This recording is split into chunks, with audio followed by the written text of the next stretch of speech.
lot of us know Rachel, but I just wanted to mention when you read her CV, I mean, she is proficient at just about everything, and it's amazing. She's a fiber artist, a writer, community textile arts teacher, an aspiring urban homesteader. I love that. And a fondness for hiking, knitting, natural dyes, and craft chocolate.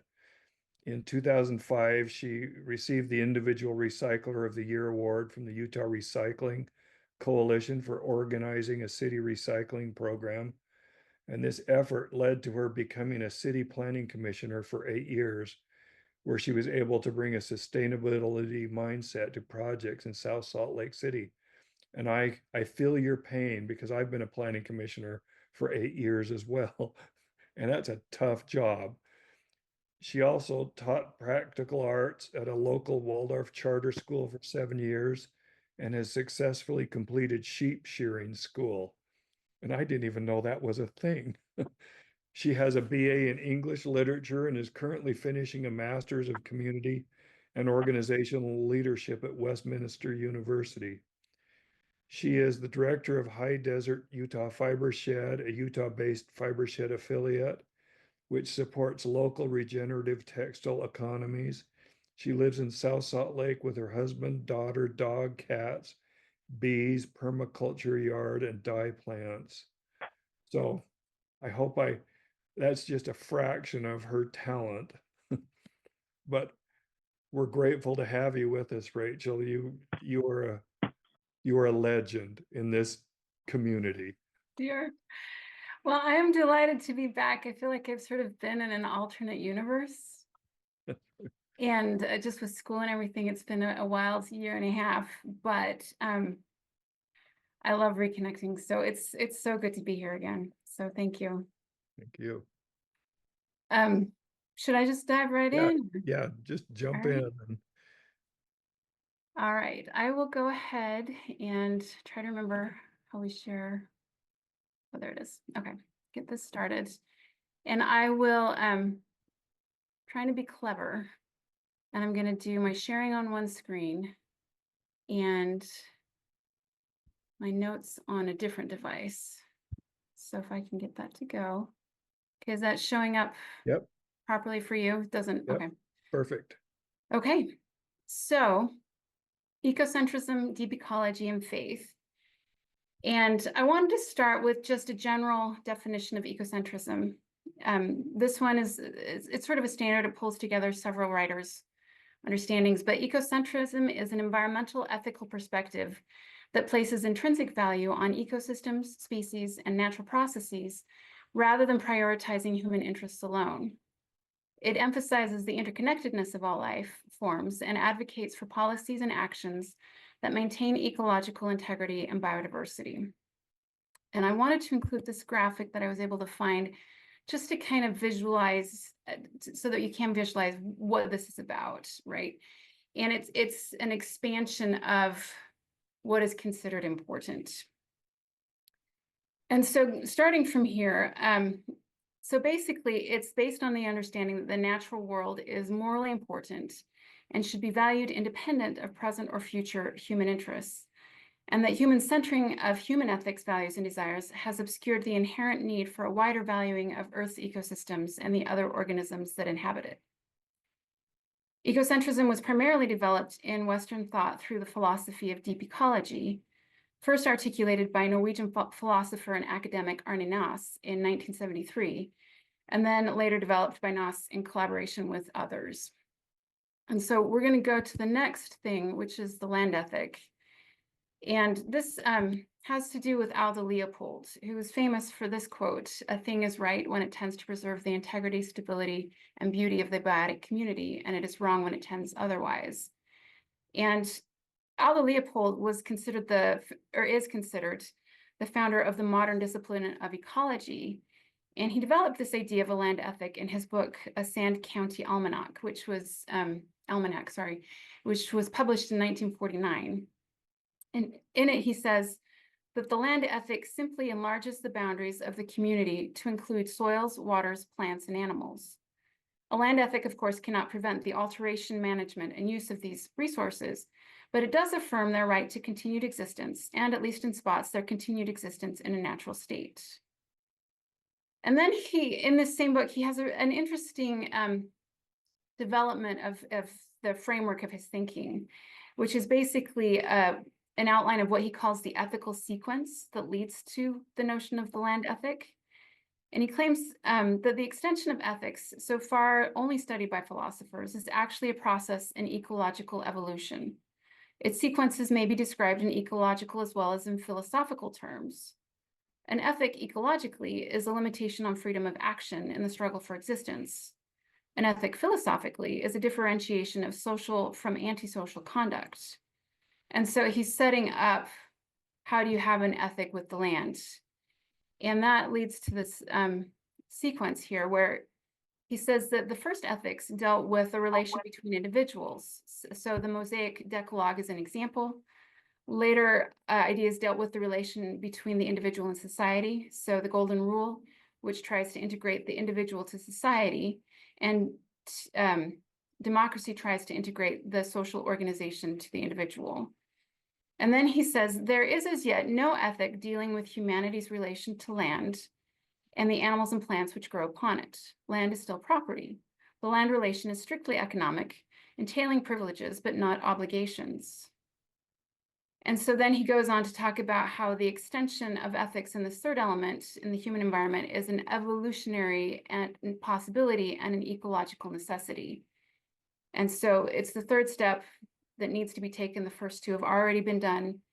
And then interestingly, he cites the Old Testament where he says the individual thinkers since the days of Ezekiel and Isaiah have asserted that the despoilation of land is not only inexpedient, but wrong.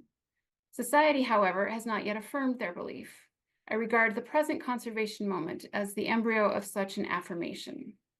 And so that's the beginning of ecology and the notion of the land ethic.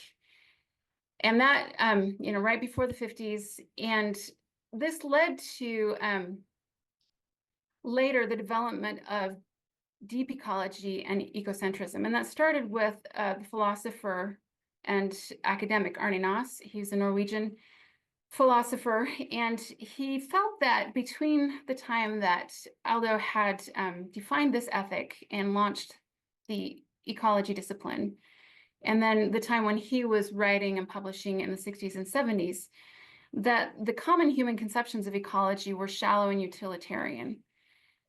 And they were still artificially separating ecological principles from human and business values and other desires.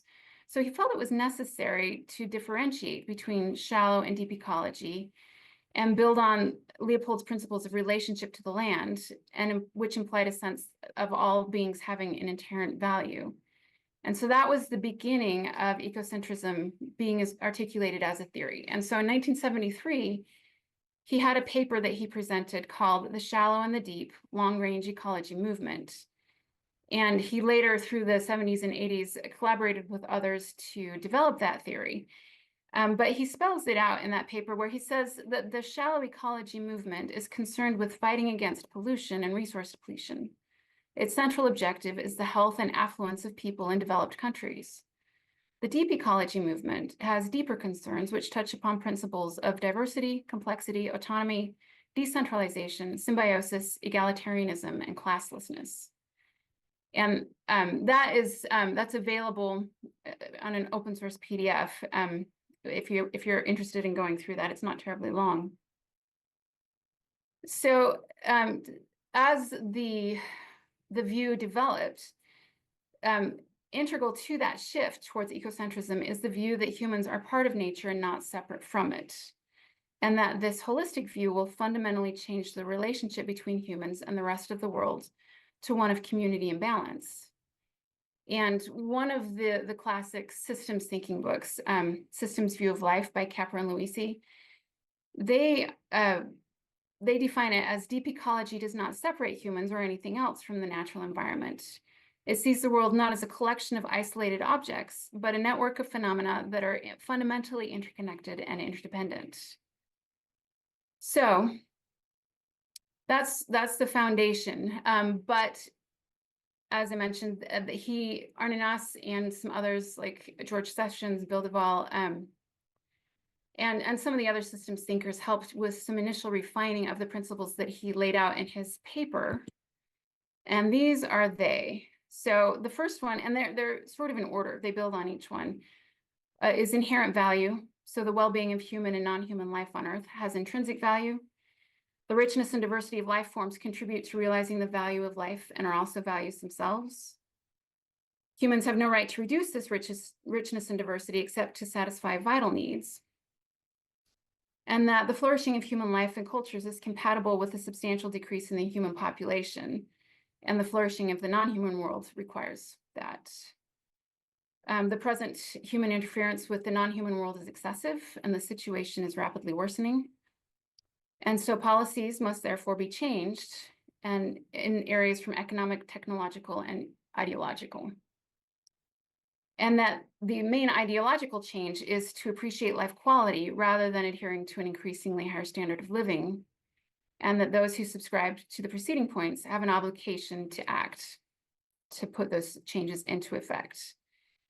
And so this was the founding principles, the guiding principles, and they were the basis of the movement, but it's what Nas insisted be called a deep ecology movement to distinguish it from a more narrow understanding of a philosophy, which he called ecosophy.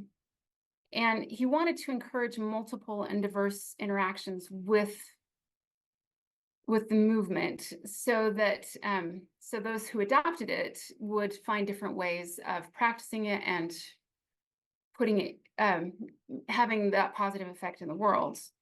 And it's interesting how this approach appropriately mirrors how healthy ecologies develop in diverse, independent ways that follow similar patterns of development and result in abundant and thriving biodiversity. And so he's kind of taking that holistic / systems thinking and applying it to the movement building. And he wanted to encourage a broad ecocentrist grassroots movement that was not anti, but sort of decoupled from anthropocentric and technocratic approaches. And at this point, I also wanted to acknowledge that how much ecocentrism and deep ecology align with many indigenous worldviews, which are built on a recognition that land, water, plants, and other animals are beings with whom humans are in deep relationship, and relationships that must be respected, reciprocated, and honored. And that this worldview is a deeply holistic understanding of the interconnected nature of humans within the natural world, and a human responsibility to replenish and reciprocate benefits received through this relationship. So if you've ever read Braiding Sweetgrass by Robin Wall Kimmerer, and I know several of you have, it's again that relationship with other beings and learning from those other beings, and offering gifts and receiving gifts with gratitude, rather than just taking and consuming without thought of the rippling effects outward, especially through overconsumption. So ecocentrism is properly considered a Western philosophy that articulates many of the same perspectives as these indigenous worldviews. Other influences were Mahatma Gandhi, whose general ideals and practice of nonviolence really affected Nas's thinking. Gary Snyder had an article that inspired the adoption of bioregionalism as a pro-ecological response to shallow ecology practices and discovering the inherent value of nature. Joanna Macy, I don't know how many of you are familiar with these names, so I'm just doing a short bio, but Joanna Macy integrated environmental activism, Buddhism, and systems thinking, and provided a foundation for a biocentrist and interconnected view of the world and all its inhabitants. And finally, Vandana Shiva, a physicist and environmental activist whose work focuses on the value of indigenous knowledge, biodiversity, and respecting the integrity of all living beings and ecosystems based on principles of inclusion, nonviolence, mutual aid, and reclaiming the commons.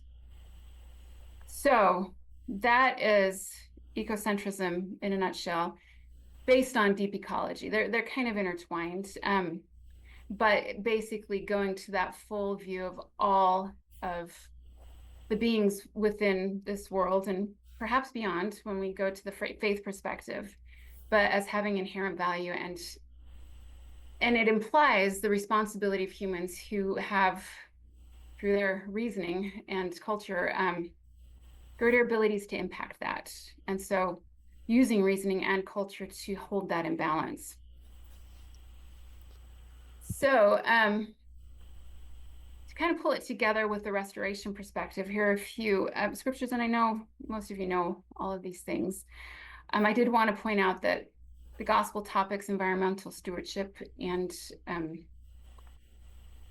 conservation page is a really good resource for talking about these within a church context. But one of the interesting things is that ecocentrism, because of this notion of especially in alignment with indigenous worldviews, it connects us with the notion of animism, which holds that it's the belief that other beings have spirits, whether it's the earth, the trees, the plants, the animals, all of these things, which has a deep connection within our theology, right? And so to recognize that other beings in this world and the world itself not only have spirits and were created spiritually before they were created physically, they also are creations with a calling to fulfill the measure of their creation, just like humans do.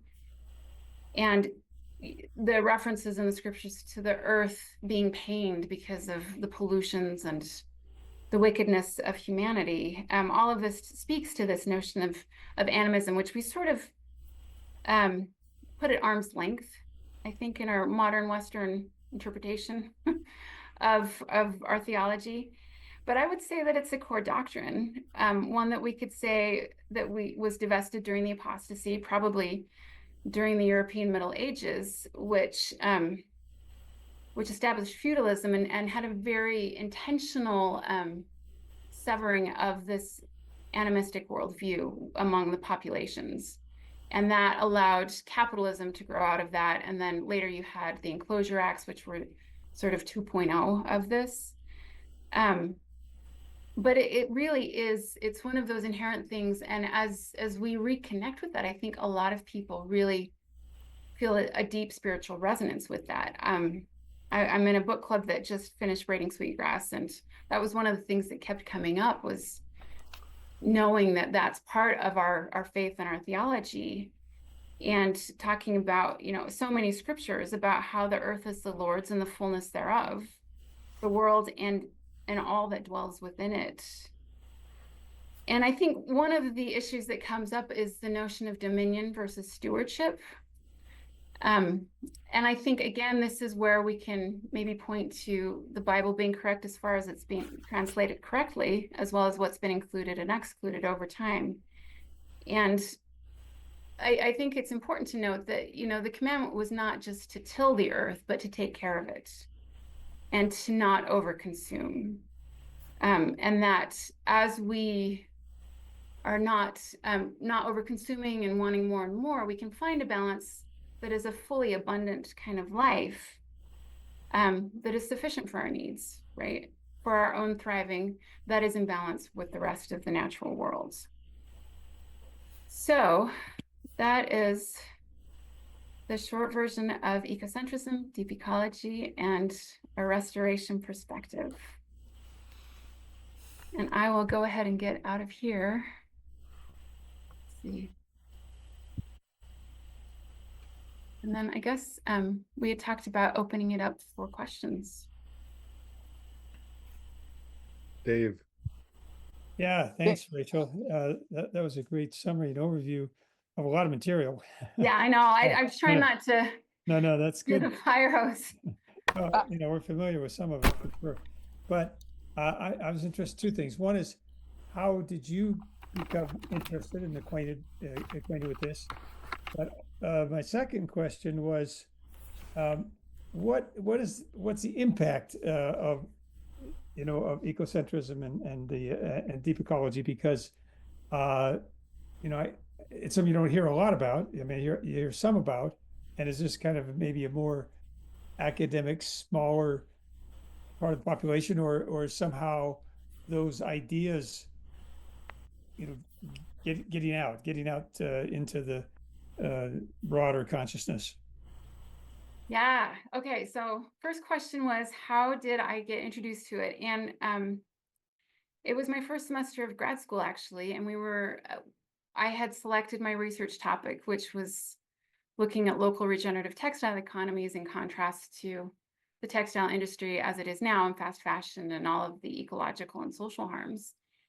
And part of our coursework was to identify root causes. And I found that there were a lot of things contributing, colonialism, sexism, racism, all these things that were contributing. And my professor and program advisor, she said I could only pick one and maybe two. And Mhm. and I was trying to find an integrated lens of this, and part of it was sort of kind of thinking it through on my own, the juxtaposition of anthropocentrism, which was kind of combining some of those harms, to ecocentrism. And as I looked into it, I realized there was a lot of development in this thought. And I realized, especially when I looked through the principles, that taking the ecocentrist lens, which holds that every being has inherent value and by implication some sovereignty, right? That would resolve a lot of the other colonialist, sexist, racist things that were going on because of its egalitarianism. So that's how I kind of came to it and started diving into it. As far as its impact on wider society, I think it's in some ways it's not being called that, although there are some activists like Joanna Macy who have been pretty vocal in that. I don't know how familiar you are with her, but she has a book called Active Hope, as well as her more theoretical book is World is Lover and World is Self. But she talks a lot about how this is the only way we're going to get through this is by taking this broader view and working together and doing it in a fair way, a just way, which is also what Vandana Shiva does too with environmental justice. And so I think I've seen flavors of it in other things that don't name it, such as in what is it called? Less is More by Jason Hickel, he's an economist. And he talks about capitalism and overconsumption and the imperative, the logical imperative of capitalism being growth. So it's really growthism more than anything. And you can't continue infinite growth on a finite planet. And talks about historically first the ways that focusing on growth has caused a lot of harm, both socially and ecologically. So, but he never mentions ecocentrism. And Joanna Macy, she focuses in on biocentrism, which is more living things as we understand it in the scientific world. So rather than minerals, for example. So I think it's out there, but I think it's more of a mindset. And I think that's consistent with what Arne Naas was trying to support, is like take the principles and then find a way to apply them in your sphere of influence, in your fields, that kind of thing. And I think as more people are looking for solutions, especially as things become more urgent, I think they're coming onto that. So I don't know of any studies that would talk about, the effect of ecocentrism on the wider population. But I do think it's there, and sometimes reading between the lines. Great, thanks. Yeah. I just had a couple things wanted to say. I thought it was interesting drawing the parallel between LDS doctrine and native beliefs on animism. Mm-hmm. I hadn't really thought about that before. The other thing that's a tough thing to grapple with is overpopulation. Yeah. And how to address that, and how how to address it. Yeah, I think again, it's context is key, and that is one of the areas where the critiques can come in. Like some of the broader critiques are saying, well, it's misanthropic because it's anti-human, and it's not anti-human. It's just contextualized and looking for balance. And when you look at the scriptures and the church's website page on environmental stewardship, they speak specifically to that, about not taking more than is sufficient, really. And basically having a humility and a modesty about consumption. And I think if we were to focus more on that, rather than kind of slipping into the cultural keeping up with the latest and greatest of whatever, which is intentionally designed around overconsumption. I mean, that's been documented since at least the 40s and 50s, where the idea was to plan your obsolescence or to have perceived obsolescence so that people will consume more, but the material throughput is gotten to the, these unsustainable levels. And so I think you have to dial it back to what is sufficient for my needs, for my family's needs, and in such a context that you are not depleting the natural world that is sustaining you, right? And again, that I think it goes back to that indigenous wisdom, which is gifts and reciprocity and gratitude, right? If God has given us the gift of this earth so that we can have this fun experiment of learning how to be mortal and make decisions, we should take care of that gift of the earth and its resources in such a way that we can return and say, we took good care of this lovely gift that you gave us, and we treated it with respect and gratitude and tried to give back in various ways.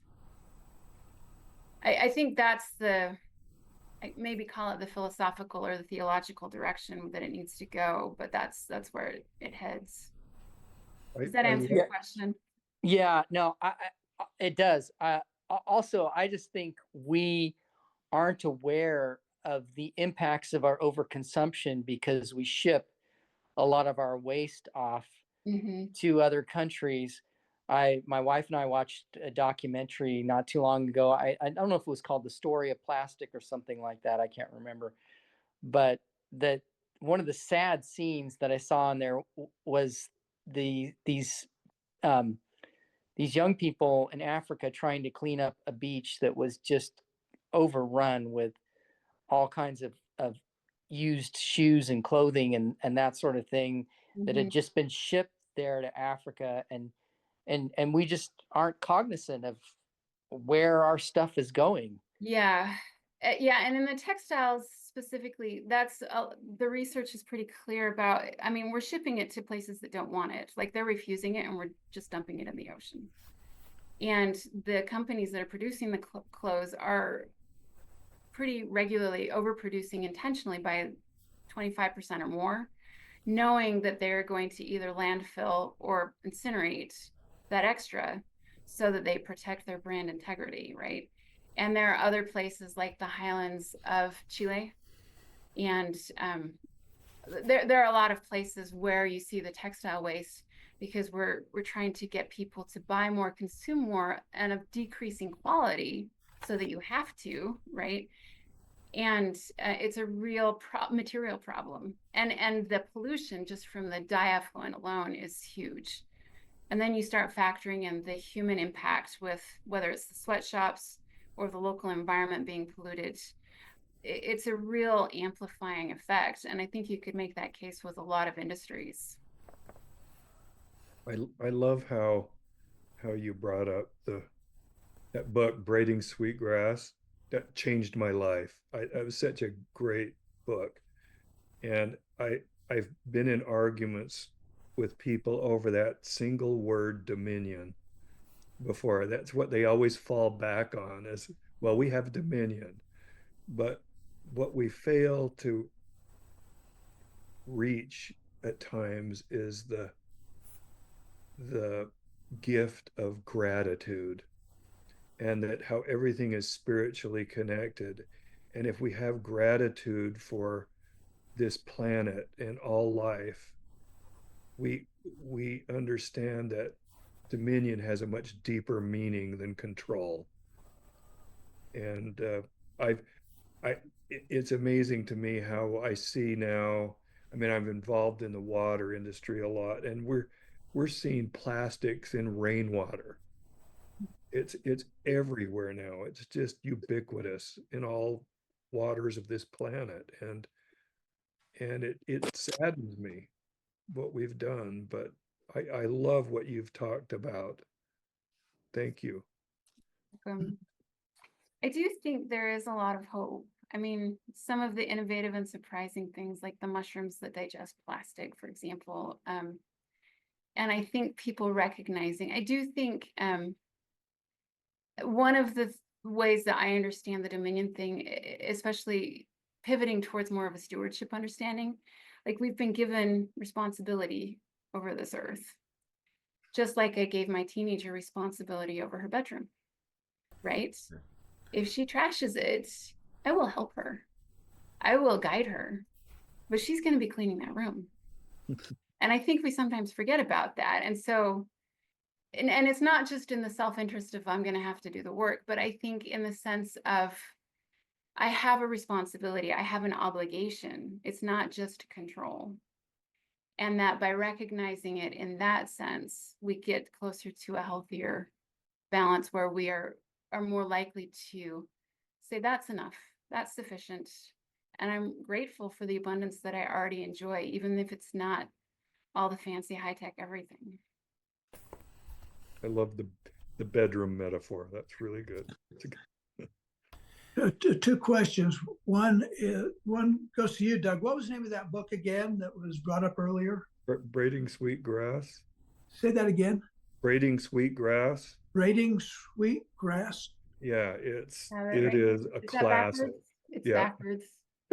Oh, there it. Oh, thank you. Yeah, if you can read it. Robin Wall Kimmerer, she published that 12 years ago. And 2 years ago, the New York Times did an article showing how every year its publication run doubled in those 10 years. I don't know what it is up to now, but Wow. it's a really great book.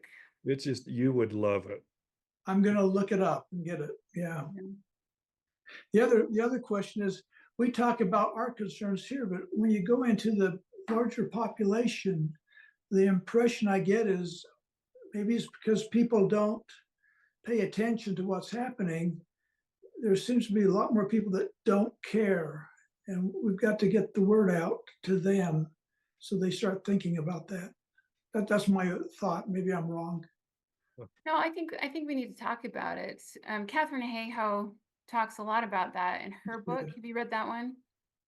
I've got the book. I got the book, but I haven't read it. Yeah, just talk about it. I mean, it reminds me of when I was on my mission, we had this motto, just open your mouth, right? And I think in a way we're evangelizing because we know the urgency of what's going on, right? And just talk about it. And the more people are talking about it, the more traction will start to happen, especially if we can talk and listen in respectful ways. I think that's where the polarized discourse is really hurting us right now, but. That's true. Tom, did you have a Yeah, question? yeah, I've got a question. Thank you so much, Rachel. This is really good. So one is just a comment. We watched a bit of a documentary about what's the county in central Utah? I can't remember. Emory. Emory Oh. County, where they went in and talked to people. And the most encouraging thing about that documentary, because this is very conservative country, is most people really do care about the land. Yeah. The message was, I don't want those people over there telling me what I can and can't do. But, people that didn't want to talk about the climate had a lot of solar on their land and so forth and so on. So I think there is definitely room for hope. There's plenty to be discouraged about, but there's a lot of good stuff. So I'm encouraged that the sort of educational and these principles that you're talking about, I think they will find their way to the surface. I really do.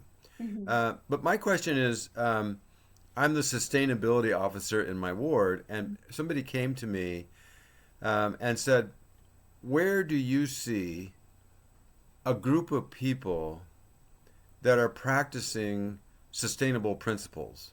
Now, you're working on it where you live, and I know other people are working on it where they live. But, we sort of looked at each other and thought, is it the Amish? Who's doing this, Who's doing everything? not doing everything. Nobody's going to do everything. But But other than little utopian groups and communes and stuff, um, is it just individuals here and there that are becoming less ambitious, more willing to live with less, consume less, and so Yeah. forth and so on? What does it look like to you? Well, I think there's a couple of ways you can look at that. I mean, I think the rise of the minimalist movement is an expression of that. I think also like the transition town movement, where the idea is just pretend that, you know, the infrastructure and the policy has changed and you're going to be living sustainably in the setting that you're in right now. What does that look like, right? And some of the futures thinking people have role played a lot of that stuff, and people are adopting those practices. I think on a larger scale, though, I think it's kind of, I'm going to back up a little bit. Are you familiar with the notion of wicked problems? I've heard it, but I'm not really.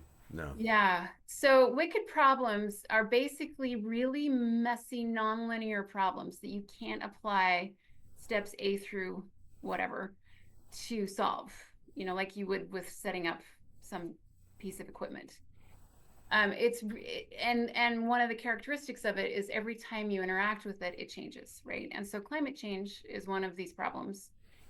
And one of the keys, because you can't solve it in a linear way, is to come up with something that you think will work and try it and see how that plays out. And then through this process, because you would reiterate that, you would find a sensitive intervention point, which is where maybe a small action has an outsized influence, or a relatively small action.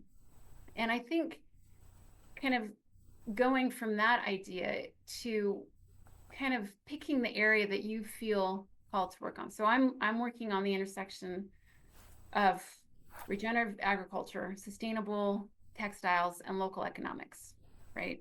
That then overlap is where I'm working. Not everybody's working there. Some people are working in sustainable energy, renewable energy. Some people are working with equity and climate justice, because they're actually two sides of the same coin, right?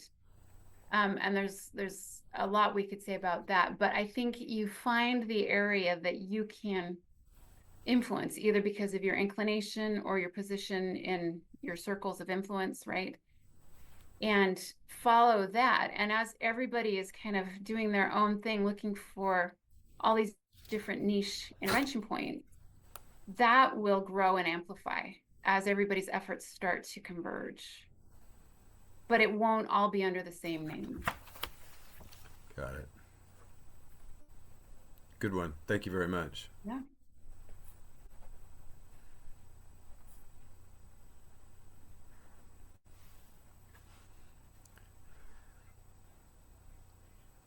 Any other questions or comments? Yeah. How do I get into sheep shearing? Well, Utah State Extension has a sheep shearing school every January. And it's actually their research block. There are other places around the country, and we have a sheep shearer shortage. Say that fast. But there is a shortage of sheep shearers in the US. And so, you know, they're always willing, but so they have a research flock up there, which needs shearing. And the shearers proposed a few years ago, let's turn this into sheep shearing school. So they open up registration for that, usually, I want to say September. And it's a 3-day, 8 hours a day, exhausting, wrangling sheep. And I Oh, will say, there's an excuse to come out. well, yeah, it's a good excuse. It's interesting because it's really an integrated activity, because you have to have your wits about you, but it's also very physical, and there's a lot of strategy involved. I mean, and they have a whole sequence of moves, basically, because the sheep are about as interested in shearing as dogs are in baths, is Oh. my experience. Only the sheep were bigger than me in some senses. So it's all about strategy. But yeah, you can totally do it. There are places around in other places too. And if you want a preview, there's a book called Raw Material, Working Wool in the West by Stephanie Wilkes. And she starts off right in the middle of sheep shearing school and how it was not what she imagined. But, you know, she she loved it, and she's shearing to this day. So So are these people that do this for employment or on their own ranches? Both, especially in the class. So when I went, there were several people who were doing it for their own agricultural operations. They were just trying to get into it. There were people that came in. There was a woman from California, and I think she was just really enthusiastic about it. Although she was the first one to go, and she got a good cut on her first ewe, and then she never really recovered from the trauma of harming this poor little sheep. The sheep was fine. But they had a number of shearers, professional shearers, to come in to help with mentoring through the process. And most of them do it as one piece of their livelihood. It's not all of their livelihood. And part of that is because it's seasonal. So the people that do it full time are globetrotting, literally. But the people that do it locally, they do that for part of the time, and then they do other things, often related, but not always. So, do you have a resource for me or for us about this excess production in the textile industry? We're doing a presentation of quilts as part of a Latter-day Saint or Stewardship event at a men's shelter, and I know the numbers are somewhere between 25 and 35% overproduction, which doesn't make sense, you know. Yeah, But well, so I can just Google it, but I'm just really interested in that because yeah. we're gonna be talking about that. I can send you some references. It's all Okay. in my thesis. Oh, good. But Okay. there are some books if you want a bigger view. One is called Worn, A People's History of Clothing by Sophie Thanhauser. I would actually say less is more by Jason Hickel. He doesn't focus on textiles per se, although I think they Yeah. kind of mention, but he's talking about material throughput. Yeah. Okay. And then the Fiber Shed book, actually, by Rebecca Burgess, she touches on it. But most of the rest of it that I'm thinking of are the academic papers. Yeah. Got it. So I can send you those. All right. Good. Thank you so much. Yeah. Rachel, I just was wondering if you'd make maybe a comment about overconsumption. There's so many things that are just kind of built into our society for overconsumption. One that I have a challenge with, we have some multiple opportunities to give gifts, Mother's Day, Father's Day, um, birthdays, Christmas, so forth. And the way our system's kind of structured, people think, it's kind of accept buying a gift is kind of, what people feel good doing. And somehow maybe a personally made gift maybe just doesn't quite stack up. It's maybe, on the one hand, maybe if you're talented, and occasionally that could be for people who are really artistic and talented, they make something and can give it. But most of us aren't talented enough to make an artistic gift that maybe is equal. So, so that's a challenge. And then you add in the business models that set up consumption. I mean, we all have our phones, but they have this lifespan, and it's continually built. There's so many things. I mean, that's just one that's near and dear to I think all of us. But there's so many things that are kind of built in obsolescence. So, I mean, have any just thoughts about how people can, how we as people who are concerned about overconsumption can deal with it without offending people who want to, give us Yeah. gifts or falling into the trap of maybe buying things that we don't need to buy. Right. So I think there are a few strategies for that. One is to focus on experiences rather than material things. Is one way to do it. So my mom, who's on the call, she likes to gift us tickets to plays, Oh, yeah. for example, or other things that we enjoy doing. Although she will also give me gift certificates to the local yarn shop, which is still consumption, but slower and very fun for me. But other gift strategies, I think, would be to look at things that are consumable. So whether it's food or something else that you would use, and then to prioritize things that are made of natural materials. So if you're doing candles, go for beeswax. And if you're doing clothing, go for natural fibers, or, furniture that's wood and not plastic, for example. So things that are consumable, natural materials, and then maybe just spending time together, and then sometimes just donations. I know a lot of people who say, for my birthday, I want you to donate to this organization because they're doing really good work, right? And then you feel like you've given something meaningful and honored, who they are as a person, and their interests, their passions. And they feel good, like, they're also, because of their birthday, there's good happening in the world, right? I would, Those- yeah, that's what comes off the top of my head. Yeah, no, those are really great things. I just say one thing about donations. So for the past 5 years or so, we've asked our kids and their families at Christmas to give a donation of something that's meaningful to them. And it's really been gratifying because they put it out to their family and have had discussions, and it's been really thoughtful how they've gone through the process of deciding something they thought was really worthwhile to make a donation. And yeah, I appreciate hearing the affirmation from you, thought about for this sure. yeah, And that is a worthwhile thing. You've kind of jiggled my memory. And the other thing is finding gently used things. So we have a lot of stuff that's made already. Mm-hmm. And if we Yeah. can keep it out of the landfill and the ocean and the air when we burn it, right? There are very nice things that we can get gently used. We could maybe repair. Repairing often gets left out of the conversation.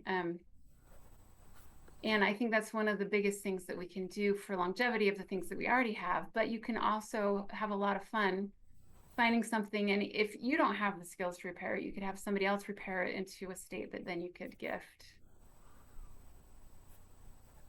This isn't gift giving, but along the lines of gently used, I've started going to the Deseret Industries and look at the clothes there. They've got excellent quality clothes. I do because it's cheap, but it's good for the environment too, not adding new things to it. So that's something that I do, and it seems to work. I'm pleased with it. Definitely. And then, there are also small businesses that are doing all of the above that you could support as well. Like Oh, at the really? farmers market. Yeah. Okay, that's good. Well, I've got one more question, if I can find it. On the kind of the resume about you, you have something called permaculture yard. What's a permaculture yard? okay. So permaculture is actually, it's a larger part of the regenerative agriculture notion. Are you familiar with regenerative agriculture? Yeah. Excuse me? Okay. So permaculture is where you basically build in a permanent food system. Oh, And it actually has its roots in indigenous practices as well, cultures. But the idea, so right now we're working on, as we put in new plants and trees and things, we're trying to prioritize not only the native species, which are good for the local, like pollinators and birds, but also food plants that we can use. I was really struck by one of the books that I read about how, let's really reduce that travel distance, our energy consumption, by having food that's just outside the door as much as possible. And so we're trying to do that it's not full farming, but, we've got some hazelnut bushes and some fruit trees, and trying to get the garden the last couple of years hasn't worked because I've been busy, but there are other ways, as well as like supporting community supported agriculture. So local farmers that are growing those things. It's not permaculture, but permaculture is that's what it is. It's a permanent food system that you interact with. Well, Rachel, we're probably out of time. Doug, should we excuse Rachel? Yes, thank you very much, though. I could listen to you all day. Thank you. I thank you for having me. It's been a pleasure.